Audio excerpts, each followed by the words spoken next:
বন্ধুরা, আজ বানিয়েছি বেগুন আর সর্ষে বাটা দিয়ে ইলিশ মাছের ঝোল। তাহলে চলো রেসিপিটা দেখে নিই। ইলিশ মাছ তো বন্ধুরা সবাই কম বেশি এই সিজনে খেয়ে থাকো, কারণ বর্ষার সিজনে ইলিশ মাছটা ভালো পাওয়া যায় আর খেতেও টেস্ট লাগে। অসময়ে কিন্তু ইলিশ মাছের অত স্বাদ থাকে না। তো ইলিশ মাছ কম বেশি সবাই ঝোল বা ইলিশ মাছ ভাপা অনেক রকমভাবেই খেয়ে থাকো। তো আজকে আমি রান্না করলাম বেগুন দিয়ে আর সর্ষে বেটে ইলিশ মাছের ঝোল, যেটা কিনা খেলে পরে গ্যাস অম্বলও হবে না। কিভাবে সর্ষেটাকে দিলাম যাতে গ্যাস অম্বল মানে প্রবলেম থাকলে সেটা হবে না। তো তার জন্য পুরো ভিডিওটা তোমরা দেখো। অবশ্যই ভালো লাগলে তোমরা লাইক কমেন্ট করো। এখানে মাছগুলোকে নুন হলুদ আর তেল মাখিয়ে রাখার পরে দেখো একটা ছোট বেগুন আমি সরু সরু করে কেটে নিয়েছি। এবার আর তার সঙ্গে নিয়ে নেব 2 রকমের সর্ষে আর কাঁচা লঙ্কা। এটা আমি বেটে নেব, বেটে রেখে দেবো আর কি। কখন দিই তোমরা দেখতে থাকো।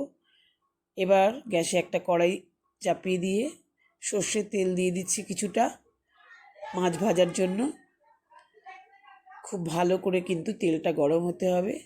তেলটা গরম হয়ে গেছে, এবার মাছগুলোকে দেখো কড়াইতে আমি ছেড়ে দিচ্ছি। ইলিশ মাছ বন্ধুরা অনেকে, বেশিরভাগ মানুষই খেতে ভালোবাসে, ইলিশ মাছ খেতে ভালোবাসে না এমন মানুষ কমই আছে। তো অনেকে আবার, তার মধ্যেও কিছু মানুষ আছে কাটার ভয়ে হয়তো ইলিশ মাছ খেতে চায় না। তারা কিন্তু এরকম একটুখানি কড়া করে ভেজে যদি ঝোলে খাওয়া যায় তাহলে কিন্তু কাঁটাটা একটু কি বলবো, কাঁটাটা একটু শক্ত হয়ে যায়। তো সেক্ষেত্রে কাঁটাটা কিন্তু বেছে ফেলা যায় আর কি। আর যদি ইলিশ মাছ অনেক সময় তো আমরা কাঁচা রান্না করে থাকি, ভাপা কিংবা কাঁচা ইলিশের ঝোল, সেক্ষেত্রে কি হয় কাঁটাটা কিন্তু নরমই থাকে মাছের সঙ্গে। সেক্ষেত্রে কাঁটাটা কিন্তু মাছের সঙ্গে ঠিক মতন যারা বাছতে পারে না ঠিক মতন চলে যেতে পারে গলায়। তাই যদি একটু ভেজে নেওয়া হয়, তারা যদি একটু ভালো করে ভেজে খায় তাহলে কিন্তু কাঁটাটা একটু শক্ত হয়ে গেলে তখন বেছে ফেলা যায় চট করে।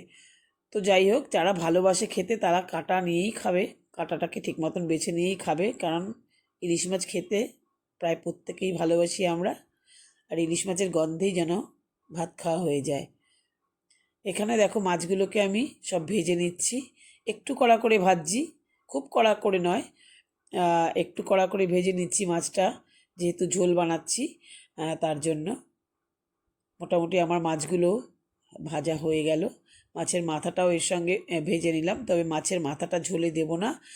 মাছের আর একটু তেল তুলে রেখে সেই মানে মাছের মাথাটা ওই ভাজা তেল দিয়ে খাওয়া হবে, যেটা খেতে মোটামুটি সবাই ভালোবাসে, ইলিশ মাছের তেল দিয়ে ভাত খেতে।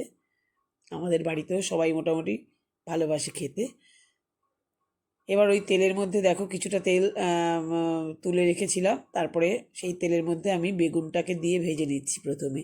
আর বেগুনটা একটু লাল লাল করে ভেজে নেব, একেবারে নরম করব না, কারণ এরপরে তো বেগুনটা আবার ঝোলে দেব। একটু সামান্য নুন আর হলুদ দিয়ে বেগুনটাকে ভেজে নিচ্ছি। বেগুনটা আমার ভাজা হয়ে গেছে, এবার বেগুনটা আমি তুলে রাখবো, এর থেকে বেশি আর ভাজবো না। বেগুনটা তুলে রাখার পরেও যে তেলটা থাকবে ওই তেলেই কিন্তু আমার রান্নাটা হয়ে যাবে। রান্না বলতে বেশি মশলা তো আর দেওয়ার দরকার নেই। ইলিশ মাছে বেশি মশলা ব্যবহার করলে ইলিশ মাছের টেস্ট নষ্ট হয়ে যায়। ইলিশ মাছের নিজস্ব যে সুগন্ধ, বেশি মশলা দিলে সেই টেস্ট কিন্তু নষ্ট হয়ে যায়।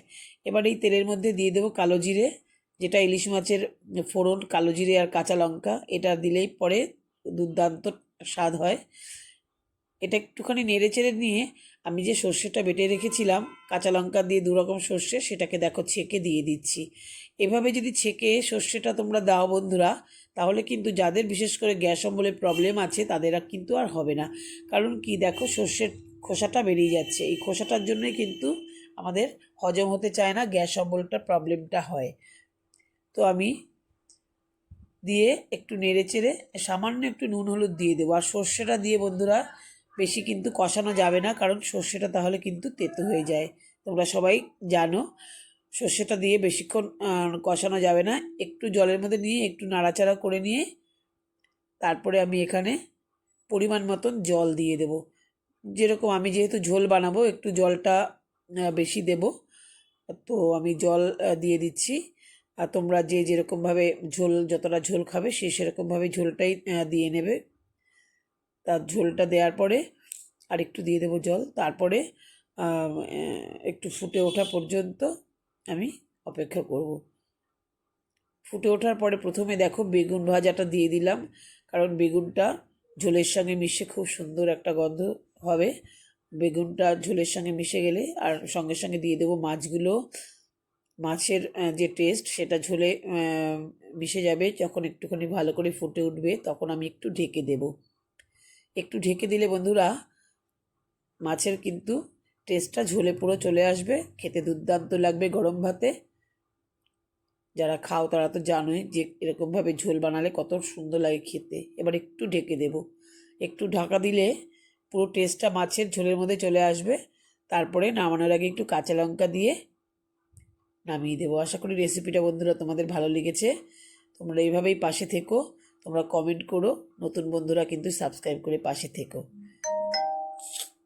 অনেক অনেক ধন্যবাদ আমার ভিডিও দেখার জন্য। সকলে পাশে থেকো, সুস্থ থেকো।